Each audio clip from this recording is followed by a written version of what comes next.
The first year after Oge left was brutal. Ngwa had never known pain like this. It was not just the loss of his wife that shattered him, but the weight of her betrayal. She had gotten pregnant for her friend, not caring about all they had shared. The silence of her absence and the echoes of her children calling for their mother at night made the pain even worse. It was a torment that tore at his soul. He tried to reach her. He called, he texted, he pleaded, but Oge never for once responded, never came back. And then there was Edozie. One evening, fueled by anger and desperation, Ngwa wheeled himself to Edozie's office. The air was thick with money and power as Ngwa rolled into the sleek, glass-walled building. He waited at the lobby for hours before Edozie finally appeared, his tailored suit fitting him like a second skin, arrogance dripping from his steps. Well, well, well, look who we have here, Edozie drawled, leaning against the reception's desk. The crippled idiot! What are you doing here? Ngwa's hands clenched into his fist. Where is my wife? What did you promise her that made her leave me? Edozie chuckled, shaking his head. I didn't promise her anything she didn't already want. Face it, Ngwa. She has chosen me. She wanted more, and you. He gestured toward the wheelchair, his eyes looking at him cruelly. You were just dead weight. The word sliced deeper than any blade ever could. Humiliated and empty, Ngwa left Edozie's office. But the world wasn't done punishing him yet. Days later, the landlord came knocking. The rent was overdue and Ngwa had made several promises which he had failed in the past. He was furious. Ngwa had struggled to make the payments, selling the little things they had left, and now there was nothing else left to give. You have until the end of the week, the landlord said, his tone final. Ngwa knew what that meant. He had nothing left in Nigeria to stay. No business, no job, no wife, and now, not even a home. With no other choice, he reached out to his elder brother in Yaoundé, Cameroon. Come home, Ngwa, his brother said, his voice firm, but filled with concern. We will figure this out together. And with that, Ngwa packed up his life and left Nigeria behind. He held his children close on the journey back, whispering promises into their ear. I won't fail you, he vowed. I will rise again, I will walk, and things will be very fine soon. Cameroon was not easy. Ngwa tried reaching Oge, still hoping she would at least check on the children. But she never responded. Not once, not ever. His children became his only source of strength. Every little hug, every whisper of, "We love you, Daddy," was a reminder that he still had something worth fighting for. A year passed, and with the help of his brothers, Ngwa started physical therapy. At first, it was agony. His legs felt heavy, but he refused to give up. 6 months into therapy, he took his first steps. By the second year, things started changing. His brother introduced him to business partners in Cameroon, men who saw his resilience and believed in his vision. With experience, determination, and the pain of his past fueling him, he built himself up again. Slowly, then all at once, success came knocking. Investors flooded in, partnerships blossomed, and soon, Ngwa was no longer the broken, crippled man who had left Nigeria. By the 3rd year, he was running one of the fastest growing businesses in Yaoundé. Then one day, an opportunity arose. An investor with a major business in Nigeria reached out to Ngwa, intrigued by his past ventures. He wanted to expand into Calabar and believed Ngwa, with his experience, was the perfect man for the job. For the first time in years, Ngwa boarded a plane back to Nigeria. Calabar felt like a distant memory, yet really familiar. He buried the emotions that threatened to resurface, focusing only on the job. But fate had its own plans. One evening, after a long business meeting, he walked into a restaurant for a quiet dinner. The place was buzzing with activity, but something caught his attention. He saw a cleaner Sobbing softly. For a moment, he just stared. It was Ogi. Ngwa stood frozen, staring at Ogi as if he were seeing a ghost. The same woman who had once walked away from him, from their children, was now hunched in a corner of a dimly lit restaurant, her shoulders trembling, and she continually sobbed. For a moment, he didn't know what to do. He had imagined this moment countless times, meeting her again, confronting her, demanding answers. Yet now, here she was, fragile and defeated. All the words he had rehearsed vanished from his mind. "Oge," he called out a second time, his voice rough with emotions he hadn't yet named. She flinched, her hands dropping slowly from her face, her eyes swollen with exhaustion. It flickered when he recognized him. For a heartbeat, she seemed ready to run, but then something in her gave way. Her lips parted, but no words came out. Instead, her shoulders slumped even further as she let out a shaky breath. Ngwa took a step closer, his chest tightening. "Oge, what happened to you?" Oge looked at him. "You won't believe me if I told you," she said, smiling. Ngwa pulled out a chair and sat across from her, his voice steady but firm. "Try me," he said. Oge avoided his gaze, staring at her trembling fingers. "I don't know where to start though. Where do I start?" Ngwa looked at her. "Start from the beginning," Ngwa urged gently. "Start from the day you left." Her throat bobbed as she swallowed. "I thought I had made the right choice, Ngwa," she admitted, her voice barely above a whisper. "Edozie gave me everything I ever wanted. A brand new car, beautiful clothes, a life free from struggles of what we eat or how we take care of ourselves. At first, I convinced myself that I had finally won in life, that leaving you was the best decision I ever made." She exhaled, shaking her head as though trying to steady herself. For a while, that life felt like paradise. Fancy dinners, vacations, weekend getaways, no worries about bills, nothing, no responsibilities. I told myself this was the happiness that I deserved. This was what happiness looked like. This was just love. But then, cracks started to show. Ngwa said nothing, letting her words flow at their own pace. But it wasn't long before I realized what I had really signed up for. She hesitated, clenching her fingers. At first, it was small things, controlling where I went, who I was talking to. Then it got worse. He stopped me from work. He didn't want me to leave the house without his permission. He didn't want me to have friends. He didn't want my mom around. He watched every single thing I did. Ngwa's jaw clenched.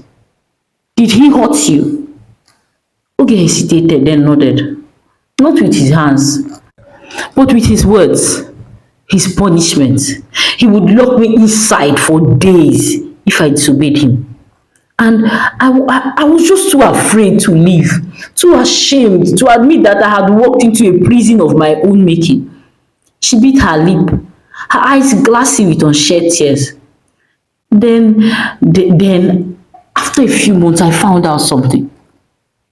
Something that he had been hiding from me, something that changed everything. My fingers crawled into his face. "What did you find out?" He yelled shakily. "One night, after I overheard him talking on the phone, I wasn't supposed to, but I did. That's when I found out Edozie had HIV. Ngwa's entire body went rigid." "What?" She let out a broken laugh. "And do you know the worst part? He knew all along. He knew and he never told me. I only confirmed it after I got secretly tested." Ngwa's breath hitched. "Oge." She finally looked up at him, her eyes glistening with a raw, unbearable pain, Tears streamed down freely from her face. He had it all along, she whispered, her breath shaky, and he knew. He knew, and her voice cracked, and she pressed a tumbling hand to her mouth. I didn't know. I had no idea. It was until it was too late. By the time I found out, he had already infected me. He had already ruined me. Then Ngwa looked up at her and asked, what about the baby? I lost the baby after 2 months. For a moment, the world seemed to tilt. Ngwa couldn't breathe. He stared at her, his mind refusing to process all the things. Ugi wiped at her face and continued. When he found out that I knew about his HIV status, he threw me out just like that, like I was nothing. Her lips trembled. I went back home, but my parents were too angry with me. They turned me away. My mother said she warned me about ruining my life, especially when he wouldn't let them see me. Ngwa swallowed hard, trying to find his voice. Ugi, she exhaled sharply, shaking her head. I had nowhere to go, no one to help me. I applied for jobs, but everywhere I turned, the moment they found out about my status, I was rejected. She gestured to herself, her tattered uniform, the exertion lining her features, and now, this is all that's left of me. Ngwa sat back in his chair, staring at the woman who had once left him behind for something better, only to lose everything. He felt so many things at once: anger, pity, sadness, but above all, he felt the weight of the past between them, pressing down on every single thing. Silence stretched between them. Then, in a voice so quiet it barely reached him, Oge whispered, I'm sorry. I'm so sorry for everything, Ngwa. Everything I did to you. You were so kind, so good. Ngwa let out a long breath, looking at the woman he once loved, the woman who had betrayed him, the mother of his children, and he realized he didn't know what to say. Ngwa stared at Oge, his emotions tangled in a storm of confusion. The woman before him was not the same woman who had left him without a backward glance. This was someone else, someone broken, someone desperate, someone who had suffered in ways he never imagined. Oge lowered her head, wringing her fingers together. Ngwa, her voice wavered.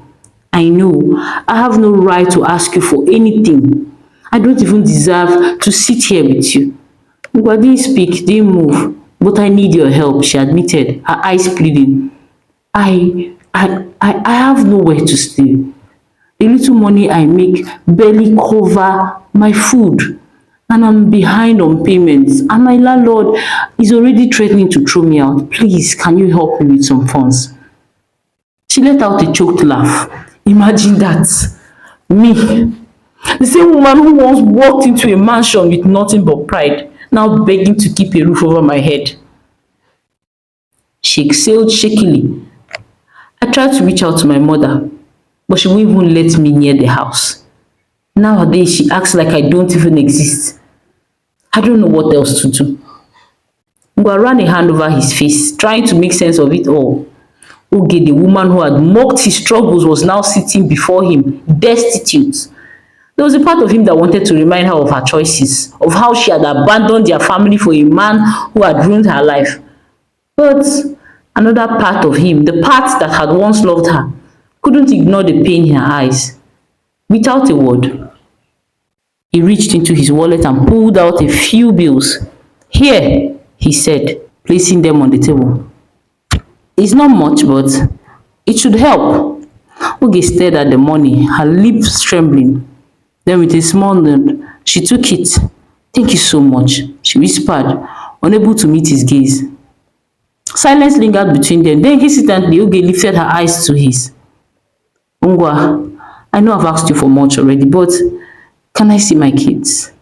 Ngwa's expression remained unreadable. His children, her children, had grown up without her. For years, they had learned to live without their mother, to accept that she was gone. And now she wanted to see them.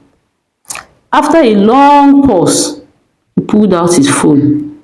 Oge held her breath as he dialed. The line rang twice before a small voice answered. Hello? Oge's breath caught in her throat. It was their son. Baby, Ngwa said gently, it's daddy. Hi, daddy. Oge's hands clenched into his fist, that voice so small, so innocent. She had dreamed of hearing it again, but now that she was hearing it, she felt frozen. Where is your sister? Ngwa asked. I'm here, another voice chimed in, their daughter. Oge let out a shaky exhale, blinking rapidly as tears threatened to fall. There's someone here who wants to talk to you, Ngwa said, his voice steady but neutral. Say hello to your mother. There was a pause. Then cautiously the twins spoke in unison. Hello, mommy. The dam broke. Tears peeled down Oge's face as she clutched the phone to her ears. My babies! Her voice cracked. It's mommy. I miss you so much. There was a small silence. Then the boy said, how are you? She let out another soft sob. I'm fine, my love. She stopped herself. How could she tell them the truth? That she was a shell of the woman they once knew, that she had lost everything. The children spoke cautiously, responding only when necessary. They weren't cold, but they weren't eager either. They were polite, reserved. It crushed her. Oge wiped her face. Mommy loves you both so much, she whispered. One day I will see you again. Ngwa took the phone from her hands gently. Okay, kids, daddy has to go now. I love you. We love you, daddy. And the call ended. Oge sat frozen, staring at the blank screen. That was it. Years apart, and all she got was a brief, cautious conversation. She let out a trembling breath, nodding to herself. Maybe one day I'll come to Cameroon to see them. Ngwa didn't respond immediately. He simply picked up his wallet, slipped his phone back into his pocket and stood. Oge wiped her tears, forcing a sad smile. Thank you so much, Ngwa, for everything. He gave her a long searching look, then without another word, he turned and walked away. Oge watched as his figure disappeared through the restaurant doors, and as Ngwa stepped out into the open air, a strange feeling washed over him. And for the first time in years, he no longer felt weighed down by the past. He was free. The end. Wow, what an amazing journey this has been. This story teaches us that life is a series of choices and each one carries a consequence. Oge thought she was choosing wealth, comfort, and an easy life, but in the end, she lost everything that truly mattered. Ngwa too made his own choices. He was abandoned and broken, could have given up, but instead he chose resilience, and that choice led him to restoration. One moral lesson that stands out for me in this story is that the grass is always greener on the other side. Greed and indiscipline blinds us to what is truly valuable, and impatience can turn our greatest blessings into painful lessons. Wealth without peace is an illusion. Love without loyalty is meaningless. And no matter how far we go, the consequences of our choices will always find us, whether for good or for bad. So now, I would like to hear your thoughts. If you were okay with all the things that went wrong with Ngwa, Adozie, what would you have done differently as Oge? And as Ngwa, would you have forgiven Oge when she came asking for forgiveness? Should she be given a second chance? At least let her come and see her children and live with him? Or should she take her life the way it is as the price she must pay? Please, I would like to hear your thoughts. Let's discuss in the comment section. And if you enjoyed this story, don't forget to like, comment, and subscribe to my YouTube channel for more captivating, emotional, and moral stories like this. Your support means a lot to me. Thank you so much for your comments. I see them. Some are very hilarious, and I'm glad that you enjoyed the stories. Thank you so much for watching. Remember, greed blinds the heart, but patience builds empires. Thank you again for watching. See you in the next one. Bye.